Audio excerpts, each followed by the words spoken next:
It's your boy Pharaoh the God, always on the job. I got five, let's talk. And as always, it's real talk, raw talk.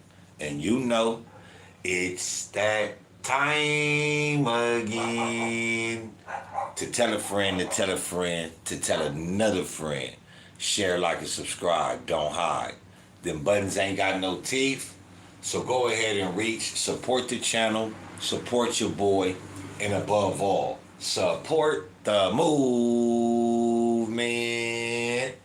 Welcome to another episode of I Got Five, Let's Talk. I'm your host, Pharaoh the God, the man behind the voice.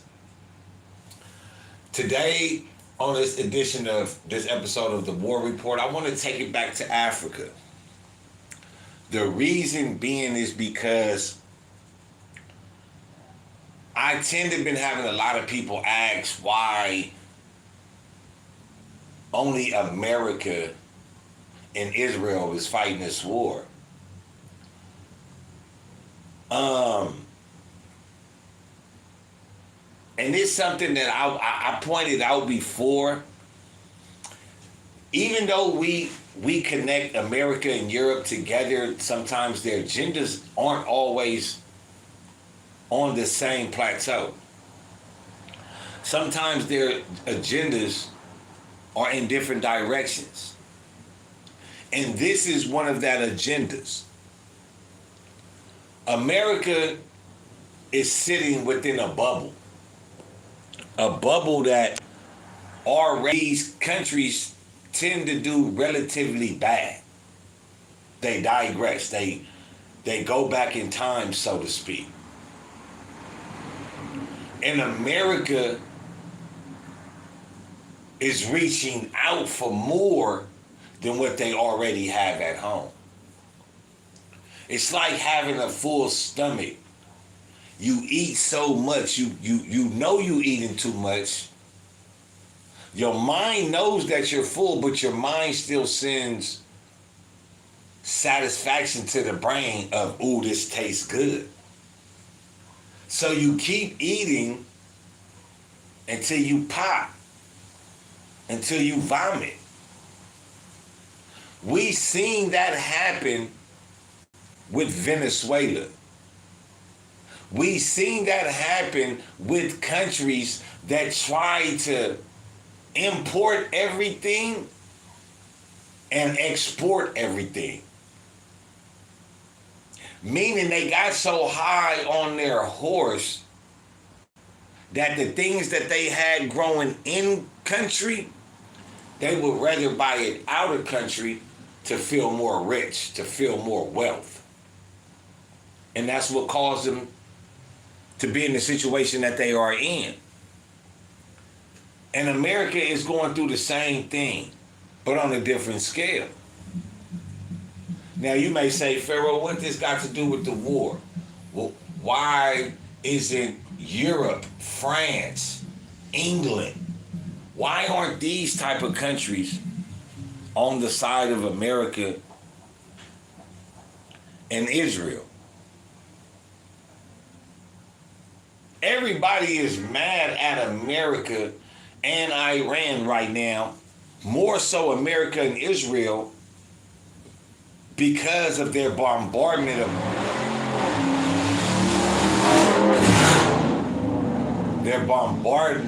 of bombs upon Iran, forcing Iran to close down the strait, have people pay a toll to come through.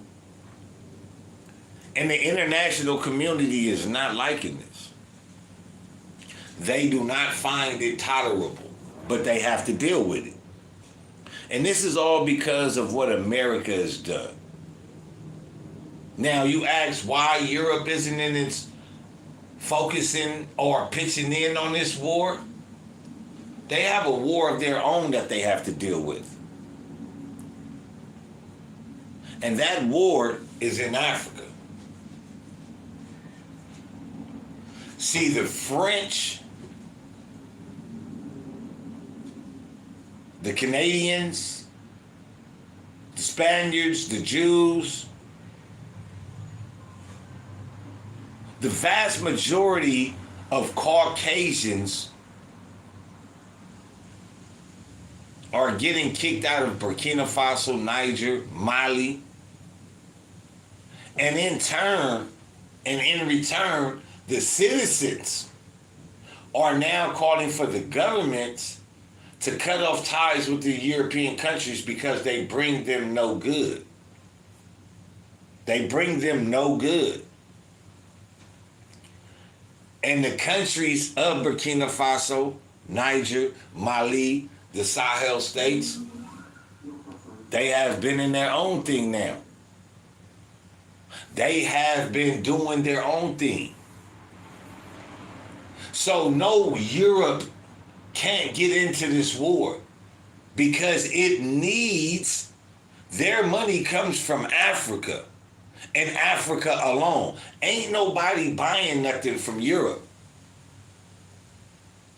Europe is not sending out enough gas, oil, nothing. Nobody is buying nothing from Europe. Nobody is. So in order for Europe to get into this war, they would need a significant amount of money to put behind their machine. Now this is where it gets tricky. France has been kicked out of the number 4 top producer of gold in the world. They got kicked out. So that means this number 4 country that produces the 4th most gold in the world, France got kicked out of. A country that built itself high on imports. A country that's high on name brand. This is why France and European countries can't get involved in the war, because they don't have the money to get involved in the war. They don't possess the money to fund the military. They're watching their money go down the drain. And people might say, well, where's the war? What's the war? The reason why it ain't gonna get out there is because why would France want the world to know that I got kicked out of a country that I was basically enslaving and did nothing for? And I'm trying to get back in there so I can do the same thing. They don't need no confrontation. They don't want the eyes of the public upon their problem. So maybe they did say, we're going to start a war, we're going to allow a war to happen, or if this war gets involved, we're not going to have anything to do with it to be stopped, because we want it to go on, because we want to send assassins to go kill Ibrahim Traore.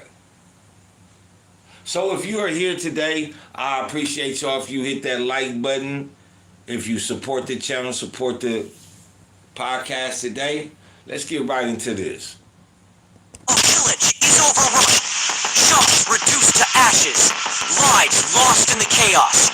And now, Ibrahim Traore is confronting one of the most serious tests of his leadership. At first glance, many people scrolling through headlines believe they already understand the situation in Burkina Faso. Another attack, another village hit, another sign, so they think, that everything is falling apart. But very few are asking the real question. Why are these attacks suddenly more coordinated, more visible, and happening across multiple locations at once? Because if this were simply a collapse, it wouldn't look like this. Something deeper is unfolding. Something that doesn't align with the simple narrative being repeated everywhere. And if you miss that, you risk misunderstanding not just this moment, but the direction this entire conflict is heading. What happened in Dortanga is not just another isolated incident. It is a signal, a clear indication that the dynamics on the ground are shifting, but not in the way most people assume. Before jumping to conclusions, you need to see the full picture. The first reports didn't arrive as one clear story. They came in fragments. A village name here, a number there, mentions of fire, then another location, then another. Slowly, for those paying close attention, a pattern began to emerge. In Dortanga, located in the central east of Burkina Faso, suspected insurgents launched a deadly assault, killing at least 12 people. Among the victims were 9 members of the Volunteers for the Defense of the Homeland, VDP, a local force supporting national security efforts. Shops were looted, buildings burned, the kind of destruction that doesn't just disrupt daily life, but reshapes how communities perceive safety itself. That alone would have dominated headlines, but it didn't end there. Within roughly 10 days, similar attacks were reported in other locations, Titao, Mani, and Yamba. And they weren't random. Each strike appeared deliberate. Civilians targeted in one area, volunteer fighters in another, security positions elsewhere. This isn't chaos, it's a pattern. And patterns demand deeper analysis. When attacks stretch across multiple locations within a short period, they stop being isolated events. They become a strategy. Pressure applied across geography, across time, and across different layers of society. Yet this is where most people stop thinking. They see multiple attacks and jump to the simplest conclusion. Things are getting worse. The state is losing control. But that conclusion rests on a critical assumption. Parents of children who play Roblox.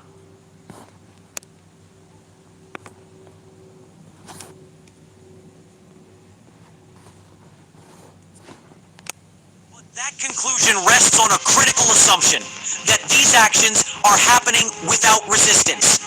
Because when a force operates freely, it doesn't need to coordinate across multiple fronts. It doesn't need to strike loudly or repeatedly expose itself. It moves quietly, efficiently, without drawing attention. So when the opposite happens, when attacks become louder, more frequent, and more widespread, it points to a different possibility, that something is pushing back. And that changes everything. Now the question is no longer just about what happened in Dortanga. It becomes far more precise. Are we witnessing a system collapsing, or a battlefield intensifying, where growing resistance is forcing attackers to escalate their actions? Everything begins to look different the moment you understand that escalation isn't always a sign of strength. It can also be a reaction to pressure. For a long time, vast rural areas in Burkina Faso operated with limited immediate protection. Security forces existed, but they were often too far from where attacks actually occurred. That created a predictable pattern. Armed groups could move in, carry out operations, and leave with minimal resistance. But that reality is changing. A new layer has emerged. Local volunteer defense forces, known as the VDP. These are not distant reinforcements arriving after the damage is done. They are embedded within communities, present, alert, and capable of responding in real time. And that changes everything. Now, attacks are no longer guaranteed to unfold in silence. There is a chance, however small, of disruption. And even the possibility of interruption forces attackers to adapt. Adaptation creates pressure. Think of it this way. When no one is watching, movements are slow, calculated, and controlled. But when there is even a slight chance of being observed, everything changes. Actions become faster, louder, more aggressive, because the window of opportunity is shrinking. That is exactly what we are seeing in places like Dortanga. The presence of VDP fighters means these areas are no longer empty spaces. They are monitored, and once a space is observed, it becomes contested. This is why the killing of 9 volunteer fighters is such a critical detail. It reveals intent. The attackers were not acting randomly. They were targeting the very layer of resistance that makes future operations more difficult. This transforms the nature of the attack. It is no longer just about destruction. It is about dismantling resistance. And that raises a deeper question. If these local forces have become important enough to be directly targeted, what happens when the state responds on a larger scale? Because once local resistance comes under pressure, the responsibility shifts upward. The state can no longer remain distant. And that is where the situation begins to evolve. Following this wave of attacks, responses have started to take shape. Airstrikes against retreating fighters, ground forces deploying into affected areas, and relief efforts reaching impacted communities. Not as one dramatic operation, but as a sequence of actions. And that sequence is crucial. In earlier stages of the conflict, one of the biggest weaknesses was the delay between attack and response. Villages would be hit, and for a period, nothing visible followed. That silence allowed attackers to escape without consequence, and left communities feeling abandoned. Now, that gap is narrowing. And when that gap closes, 2 important shifts occur simultaneously. First, attackers lose the freedom to operate without immediate risk. Their exit routes become more dangerous, their movements more exposed. They can no longer assume they will disappear without pursuit. Second, the message to the population begins to change. Instead of silence after violence, there is activity. Instead of absence, there is presence, even if temporary, even if incomplete. This doesn't undo the damage, but it changes what comes after it. Because in conflicts like this, control isn't only about preventing attacks. It's about what follows them. Who arrives? Who stabilizes the situation? Who stays? And yet, despite these responses, the attacks continue, spreading across multiple locations. Which brings us to the next critical question. Is this persistence a sign of growing strength or a sign of increasing pressure? This creates a tension that's impossible to ignore. If the state is responding faster, deploying more visibly, my car accident case ended.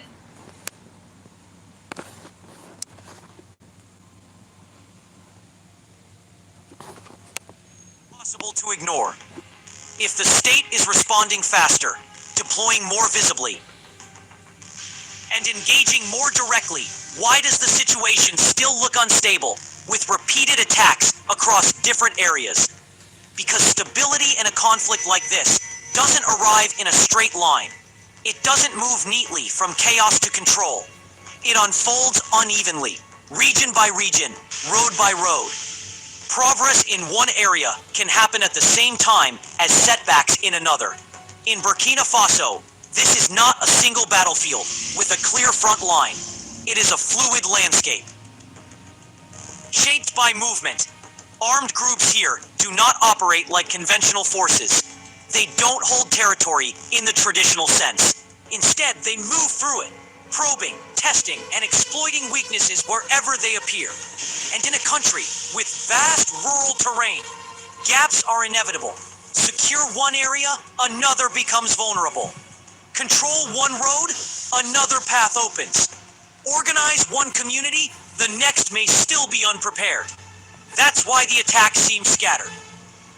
Not because the state is absent everywhere, but because control is incomplete everywhere. And armed groups understand this reality perfectly. They don't need total control. They only need to identify where control is weakest at any given moment. That is where they strike. Not to occupy permanently, but to disrupt, to send a message, and to force the system to stretch itself thin. This creates a continuous cycle. Pressure builds in one location. The state responds. Then the pressure shifts elsewhere, and the response follows again. From the outside, it may look like endless instability, but from within the logic of the conflict, it reveals something deeper. A constant contest over space, where neither side has full dominance. And that leads to a more precise question. If neither side fully controls the terrain, and both are actively adapting, what stage has Burkina Faso actually reached in this conflict? It suggests something critical. The country has moved beyond the phase of quiet expansion by armed groups and entered a far more complex stage, sustained contest. In earlier phases, one side often advances with relative ease. There is less resistance, fewer disruptions, and minimal consequences after each move. Progress is steady, almost predictable, but that is no longer the case. The wave of attacks across Dortenga, Titao, Mani, and Yamba makes one thing clear. Armed groups still have the capacity to strike across distances. They can coordinate, move quickly, and inflict damage. But here's the key shift. They are no longer operating quietly. Instead, their actions come in bursts, in waves that rely on speed, timing, and coordination rather than slow, silent expansion. And that shift changes everything. Because when operations become louder, they also become more exposed. The more coordination required, the greater the risk. The more visible the movement, the higher the chance of disruption. And risk only increases when the environment is no longer passive, but actively pushing back. At the same time, the state's response, through air operations, ground deployments, and the integration of local defense forces, shows that the system is not frozen in place. It is evolving. It is adapting. It is actively trying to close the very gaps being tested. What this creates is not a fixed battlefield, but a fluid one. Control is no longer stable. It is constantly being contested, negotiated, and reshaped. One side applies pressure, the other absorbs it, responds, and adjusts. Then, the pressure shifts, and the cycle begins again. From the outside, it may look repetitive. Attack, response, attack, response. But beneath that pattern, something deeper is changing. The space is no longer uncontested. And once a space becomes contested, the nature of the conflict transforms completely. It becomes harder, slower, more intense, which brings us to the most important question. If Burkina Faso is no longer in a phase of silent expansion by armed groups, but has entered a phase of open confrontation and constant pressure, are we witnessing a country being overwhelmed or a country actively resisting, even as the fight becomes more difficult? The evidence points towards something significant. This is no longer a nation being quietly shaped from the outside. It is a nation now shaping the fight itself, even if the cost of doing so is higher in the short term. Because this is what the middle phase of conflict looks like. Not victory, not collapse, but visible confrontation across multiple fronts. Dortenga fits into that pattern. The attack was real. The losses were real. But so too was the response, and the structure that continues to hold despite repeated pressure. Struggling with depression and... This is why America has no friends right now. This is why America doesn't have nothing going on. These countries are doing away with America. Their livelihood is at stake. America doesn't hold countries for natural resources like oil, things like that. They go in and they bully people, they make deals. But France and European countries, on the other hand, they have their hands deep within Africa's natural minerals. They have built up their lives in their countries off of these minerals. And now these minerals can still make us a people respected, not for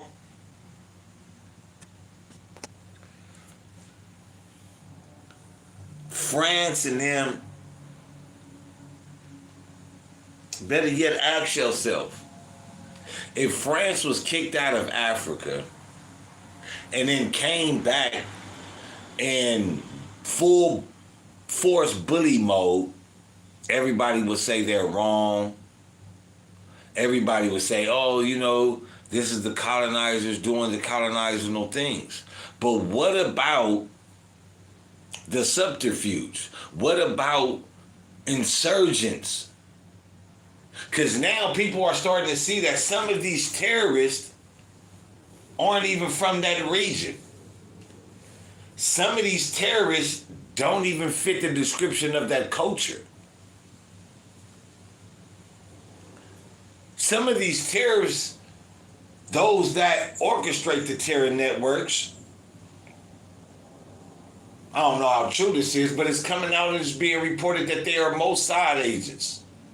They are agents of the Zionist regime. And that doesn't baffle me because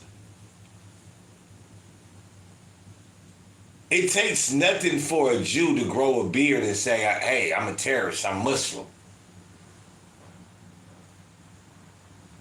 You go back into the founding of Zionism and the founding of the Israel state, and you will see the clear-cut hatred for Muslims.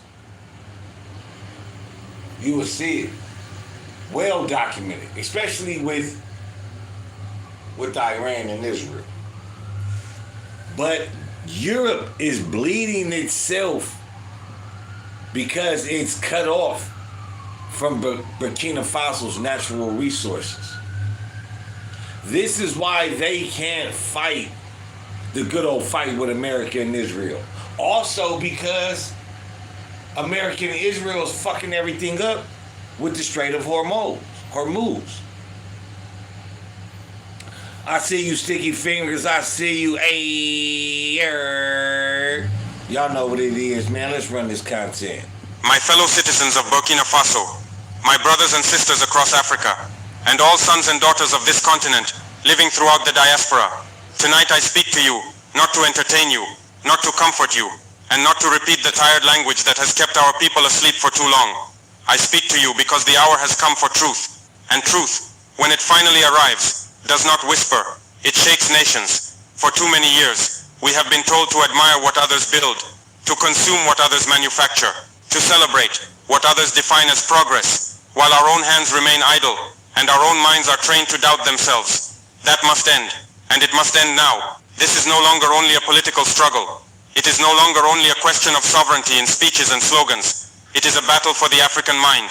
It is a battle for discipline, for science, for industry, for invention, for dignity, and for the right of our children to inherit a nation that creates instead of begging, that produces instead of importing, and that believes in itself instead of waiting for approval from abroad.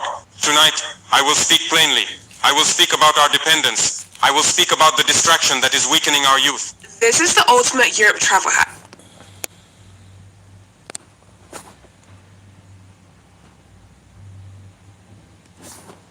I will speak about the distraction that is weakening our youth. And I will speak about the hard road that can still make us a people respected, not for what we consume, but for what we build with our own hands. My people, I did not come before you tonight to decorate our pain with beautiful language. I did not come to flatter you with empty praise, while our reality continues to humiliate us in silence. I came to speak clearly, because a nation that refuses to face the truth can never change its destiny. And the truth is this: too many of our people have become accustomed to weakness. Too many have accepted dependency as if it were normal. Too many have made peace with the idea that what is designed elsewhere must always be better than what can be built here at home. I reject that mentality completely. Africa is not a continent without intelligence. Burkina Faso is not a land without courage. Our people are not born inferior. God did not create one people to think, invent and build, and another people to watch, import and consume. No, we were given the same minds, the same hands, the same human dignity. So if others have advanced while we remain behind in so many vital fields, then we must have the courage to ask ourselves a painful question. What happened to our will? What happened to our discipline? What happened to our belief in our own capacity? For too long we have spoken of sovereignty as if it were a slogan to be repeated on ceremonial days. But sovereignty is not a song. It is not a banner. It is not a word to be shouted in stadiums and forgotten in workshops, laboratories, classrooms, and factories. Sovereignty becomes real only when a people decide that they will no longer live permanently at the mercy of the inventions, priorities, and decisions of others. That is why I say our greatest poverty is not only economic, it is mental. It is the poverty of lowered ambition. It is the poverty of a people who slowly begin to doubt that they can create anything great for themselves. And I say to you tonight, that poverty must end first, because the day a people recover faith in their own intelligence, in their own labor, and in their own right to build, that is the day history begins to move in their favor again. Now let me speak to you about the disease that has entered too deeply into our habits, our institutions, and even our imagination. That disease is dependency, and I want everyone listening to me tonight to understand this clearly. Dependency is not only political. Dependency is not only military. Dependency is not only financial. The most dangerous dependency is the one that settles inside the mind of a people until they begin to believe that they are naturally destined to receive from others what they should be able to create for themselves. Look carefully at the life around us. Look at what fills our offices, our schools, our shops, our homes, our public buildings. Look at the objects that surround us every single day. Too often they come from elsewhere. Too often they are paid for with money that leaves our country and strengthens the labor of other nations, while our own workers remain underused. Our own workshops remain weak, and our own young people remain disconnected from production. This is not a small matter. This is not just about trade. This is about what kind of people we are becoming. A nation does not become strong by importing comfort while exporting its raw wealth and its best minds. A nation does not become respected by purchasing, year after year, what it has never seriously decided to manufacture. And yet this habit has become so common that many no longer even feel the shame of it. That is the danger. The danger is not only that we buy from abroad. The danger is that we have begun to see this permanent dependence as normal, reasonable, and even inevitable. I refuse that inevitability. I refuse the idea that Burkina Faso must always stand at the end of the chain, buying what others design, assembling what others imagine, and using what others control. Because once a people accept that role, they slowly lose more than money. They lose confidence. They lose ambition. They lose the instinct to try. And when the instinct to try disappears, even the most gifted nation can be reduced to waiting, imitating, and begging. That is why I say to you tonight, the first revolution we need is not in slogans, it is in the mind. We must uproot this dependency from our thinking. We must stop admiring our own weakness. We must stop organizing our lives around what others are willing to sell us. And we must begin, with seriousness and with discipline, to ask a simple but powerful question every day. What can we make here, by ourselves, for ourselves? And this is why I now ask a question that may be painful, but it must be asked if we are serious about changing our future. How did a people whose ancestors knew how to read the land, extract wealth from the soil, forge iron, build tools, and sustain great civilizations, become a people who now doubt their own capacity to produce even the most ordinary things? How did the descendants of builders begin to think of themselves as permanent consumers? How did the heirs of knowledge begin to behave like strangers to work, to invention, and to industrial ambition? Our ancestors were not empty people. They were not foolish people. They did not wait for permission to understand the world around them. They observed, they tested, they learned, they transformed the materials beneath their feet into value, into tools, into wealth, into systems of life. They knew the land, they knew its possibilities, they knew how to draw strength from what they had. And that is why I refuse to accept any theory that tells us Africans are somehow incapable of building modern power for ourselves. Such a theory is not only false, it is an insult to history. We're celebrating America's pure. And I know people are, what does this have to do with the war report? What does this have to do with the war in Israel? You have to understand that this war has more clarity than just wanting somebody to be gone. We are now entering the war on somebody else's standard. We are now entering the war of genocide. if we all sat back and could say the Holocaust was a bad thing and it actually happened,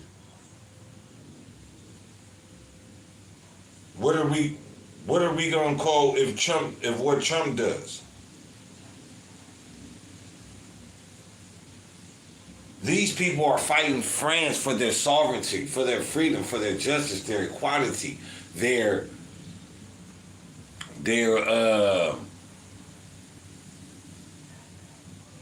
right to exist.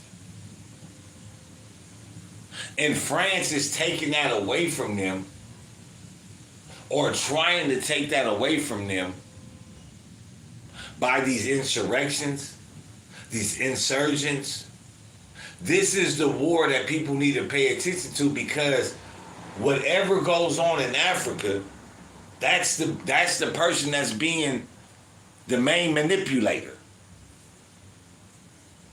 If you are in Africa and you got told to leave and you're doing nothing to solidify a new relationship with Africa,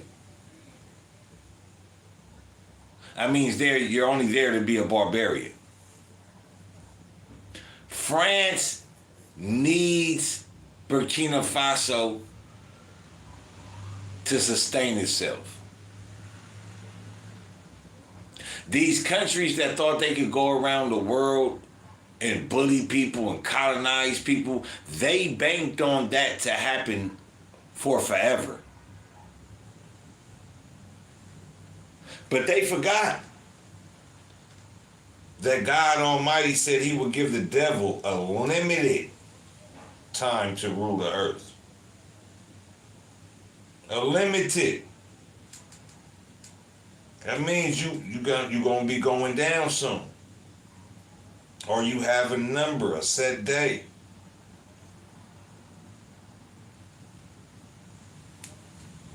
Now,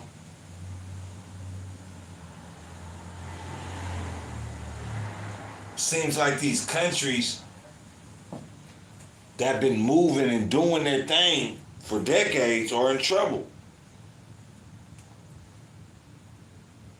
Let's finish running this content. Is not only false, it is an insult to history. What has changed is not the worth of our people. What has changed is the condition of our will. Somewhere along the way, too many among us were taught to admire distance more than effort, foreign labels more than local skill, imported prestige more than domestic production. We were taught to believe that modernity must always arrive from elsewhere. We were taught to underestimate the intelligence that still lives in our villages, our workshops, our schools, our youth, and our workers. And when a people are trained for long enough to underestimate themselves, they begin to participate in their own humiliation without even realizing it. But I will not allow that humiliation to be renamed realism. I will not allow surrender to be presented to us as wisdom. We still have the land. We still have the hands. We still have the minds. We still have the resourcefulness that once allowed our forefathers to create value from what others ignored.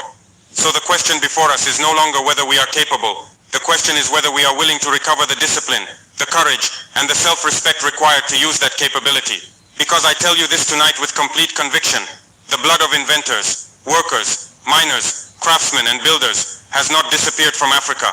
It has only been buried under doubt, and the task before our generation is to remove that doubt and awaken what was never truly lost. And now I want to speak directly to the youth, because no revolution can survive if its younger strength is distracted, softened, and trained to confuse amusement with purpose. I say this not because I am against joy, and not because I am blind to the pressures that weigh upon young lives. I say it because a nation that places entertainment above discipline, appearance above effort, and noise above knowledge cannot build the future it claims to want. It cannot happen.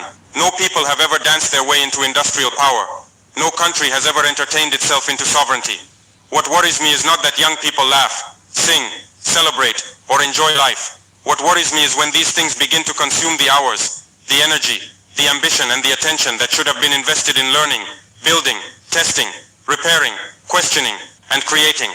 A generation that spends more time watching than making, more time imitating than mastering, more time seeking visibility than seeking skill, is a generation being quietly separated from its historical mission. And I say this with seriousness. A people can be conquered not only by weapons but by distraction. Look around you. How many minds full of promise are being drained by habits that produce nothing? How many hands capable of building machines are being trained only to hold phones? How many young men and women with the intelligence to transform agriculture, industry, health, energy and technology are being pushed toward a life of performance without substance? This is not accidental. A weak people are easier to manage when they are entertained constantly, when they are emotionally occupied, and when they no longer ask themselves what they owe to the land that raised them. So I ask the youth of Burkina Faso and of Africa to hear me clearly tonight. Your time is not a toy. Your talent is not a decoration. Your mind is not meant to be rented out to every passing distraction. It is meant to be sharpened. It is meant to be trained. It is meant to be disciplined until it becomes useful to your people.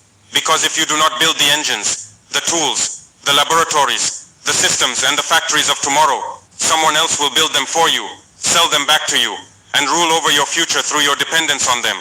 And that is why I say to every young African listening to me tonight, your greatest rebellion is not display. It is mastery. It is work. It is creation. It is becoming too useful to be ignored and too disciplined to be controlled. Now some people may hear these words and still try to escape into abstraction. They will say this is only rhetoric. They will say these are only ideas. They will say these are emotions. Very well. Then let us leave abstraction aside and look with honesty at the ordinary things that surround our daily lives. Because sometimes the deepest humiliation of a nation is revealed not in grand speeches, but in the small objects it touches every day without reflection. Look at the fan turning above your head. Look at the air conditioner cooling the room. Look at the desks in classrooms, the chairs in offices, the benches in lecture halls, the cabinets in ministries, the shelves in public buildings, the fixtures in institutions, the equipment in workspaces. Ask yourselves a simple question. How many of these things were designed, manufactured, assembled, and perfected here by our own people? And if the answer is too often very few, then let us stop pretending that sovereignty is already in our hands, because sovereignty begins where dependency in daily life begins to end.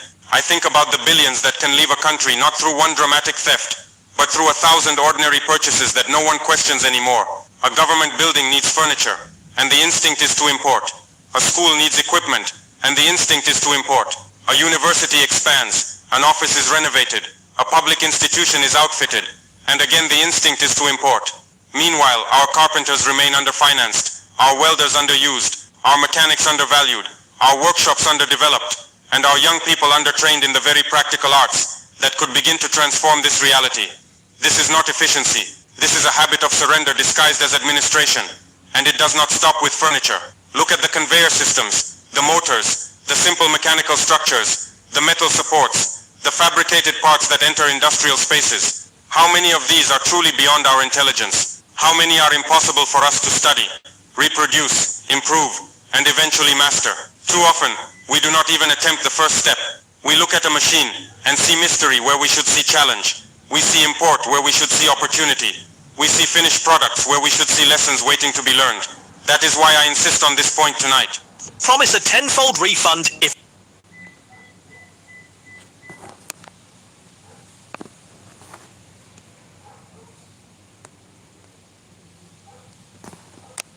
Products where we should see lessons waiting to be learned. That is why I insist on this point tonight. A people do not become economically free by beginning with the most complex miracle. They become free when they decide that even the simplest useful object matters, that even the most ordinary... And this is what a lot of people don't see it, but this is what France, this is what them countries that used to quote unquote give some economic support to. This is what the country hopes for them to do. Why? Because if they focus on the out, they will never focus within. Now that this country is waking up and saying there's no need to look outward. We need to look inward. And that alone is putting this man on the chopping block. This is the war that is secretly being waged. We are now more so in the chance of moral conduct that France doesn't want to lose that. Canada doesn't want to lose that. Belgium, Poland, Iran, Germany, UK, England, London. These countries do not want to lose what they've been stealing from Africa for decades. They don't want to lose it. So before they lose it, they're going to pull a rabbit out the hat and start all type of stuff. How come these coordinated attacks never been done before? Why are these attacks becoming so apparent now in broad daylight? Coordinated, orchestrated attacks, endorsed attacks. Why now? What is going on, and who or what is forcing these attacks? You can't say it's the regular insurgents. They never did it before. Now they're fighting as if they have someone telling them what to do, how many times to strike at nighttime. Because again, if you look back in this war in Africa, these type of things weren't being done. Now there is no peace talks with France to get their land back. None of that's going on.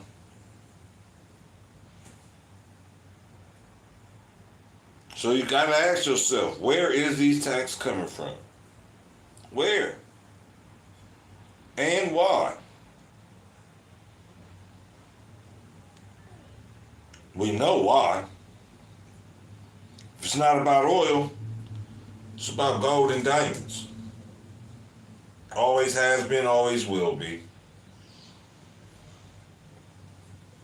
But let's not forget these silent wars. Let's not forget the wars of real heroes. No political agenda, no religious agenda, just a man trying to run his country.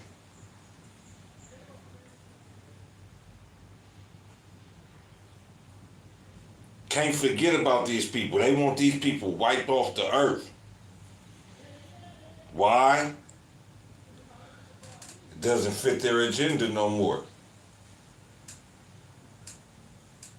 It doesn't help them. It doesn't help sustain what they want to do.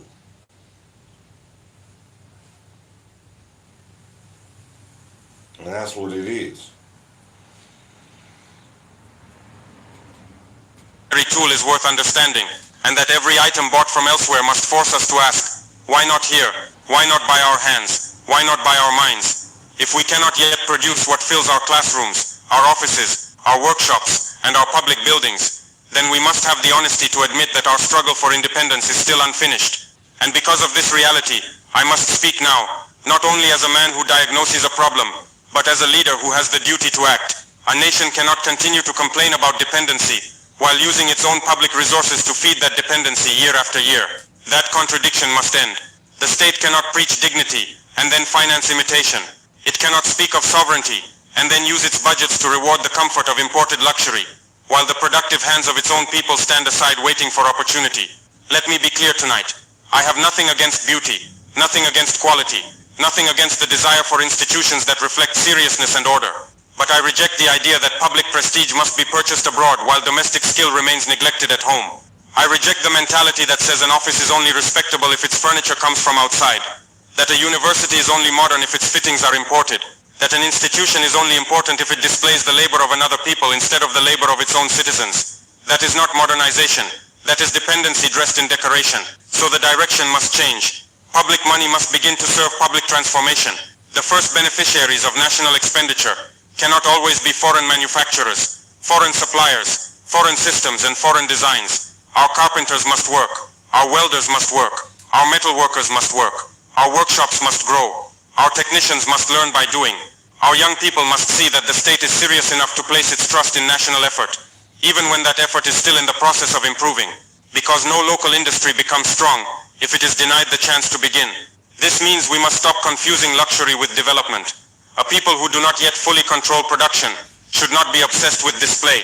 A government that wants to build the future must first build capacity, and capacity is not built by importing prestige. It is built by organizing labor, funding skill, demanding standards, improving quality, and giving national producers a reason to rise to the level the country needs. I say this with firmness tonight. If our institutions are still weak in production, then our duty is not to hide that weakness behind imported polish. Our duty is to confront it and correct it. Let comfort wait. Let vanity wait. Let unnecessary excess wait. First, let the nation learn to produce with its own hands, refine with its own intelligence, and stand with dignity on what it has built for itself. Because a country that spends its strength trying to look developed will remain dependent, but a country that disciplines itself to build, step by step, will one day no longer need to imitate anyone. But let no one misunderstand me tonight. I am not calling our people merely to reject. I am not asking this nation only to say no to dependency. I am calling Burkina Faso to build. I am calling Africa to create. And that means we must now speak about the only road that can carry us from indignation to power. The road of science, research, technical discipline and production. No nation becomes sovereign by emotion alone. No people become strong by speeches alone. Courage is necessary, yes. Patriotism is necessary, yes. But patriotism without competence remains a cry in the dark. If we want to transform our condition, then our schools must produce more than certificates. Our universities must produce more than ceremonies. Our institutions must produce more than reports. They must produce engineers, researchers, inventors, fabricators, technicians, builders, and disciplined minds capable of turning knowledge into tools that serve the nation. This is why I insist that research cannot remain a luxury for a few, nor an isolated activity. Agriculture, to industry, to health, to energy, to transport, to construction, to defense, to the practical life of the nation. Our laboratories must not become rooms where ideas go to sleep.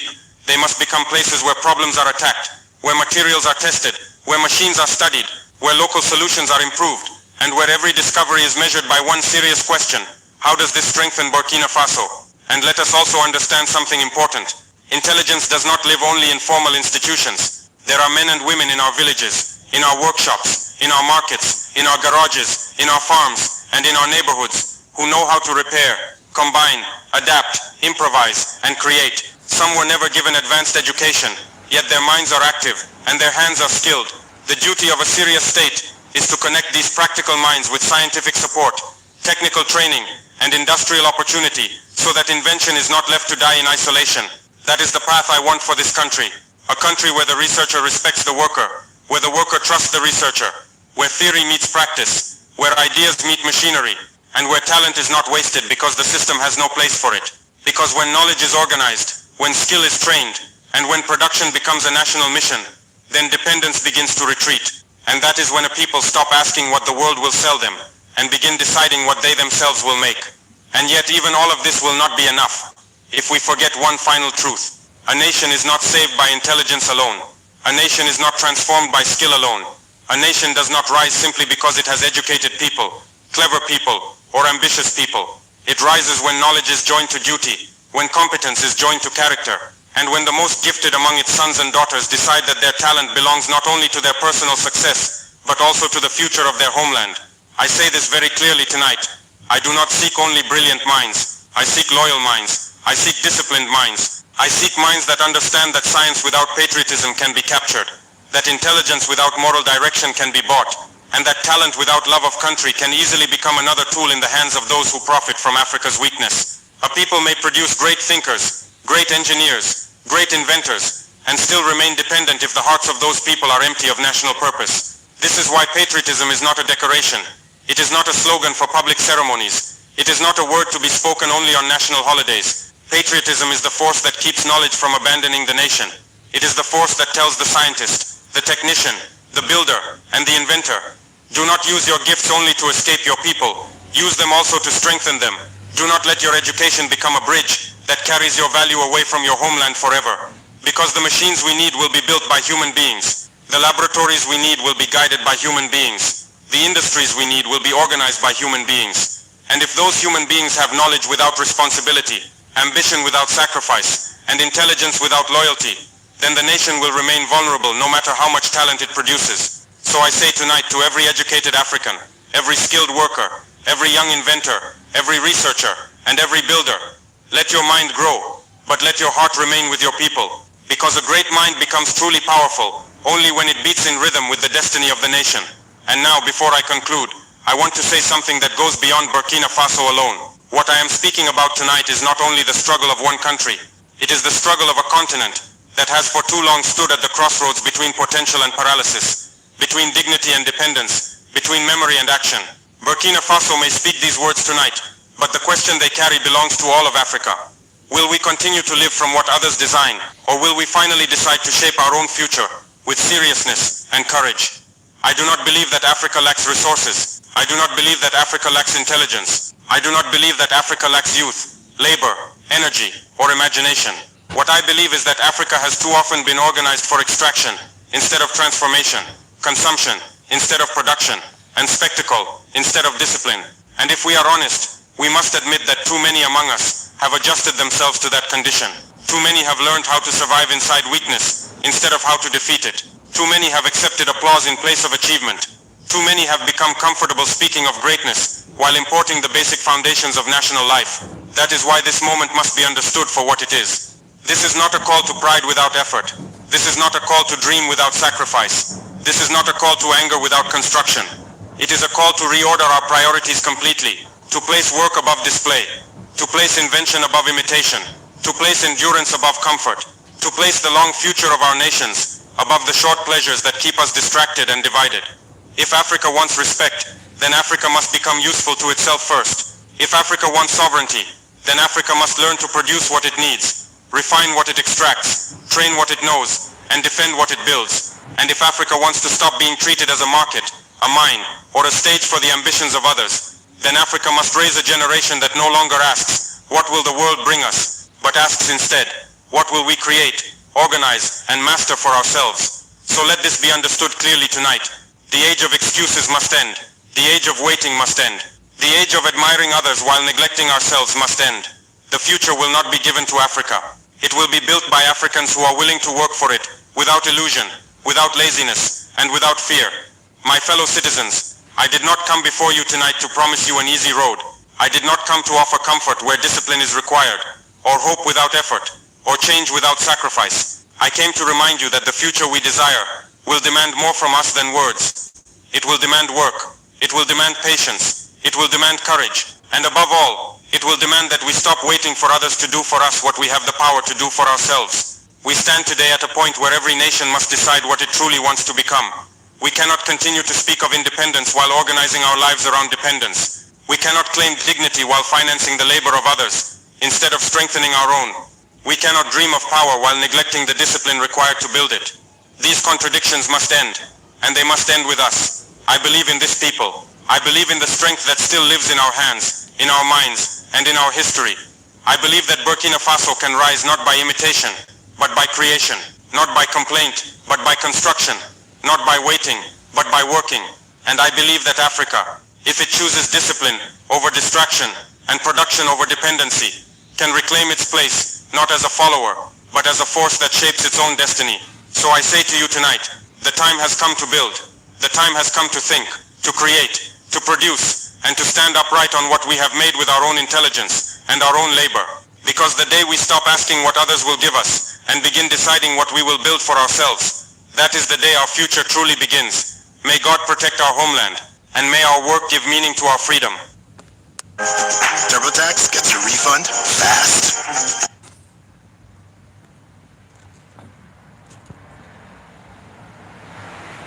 This is the war that nobody wants to voice their opinion about.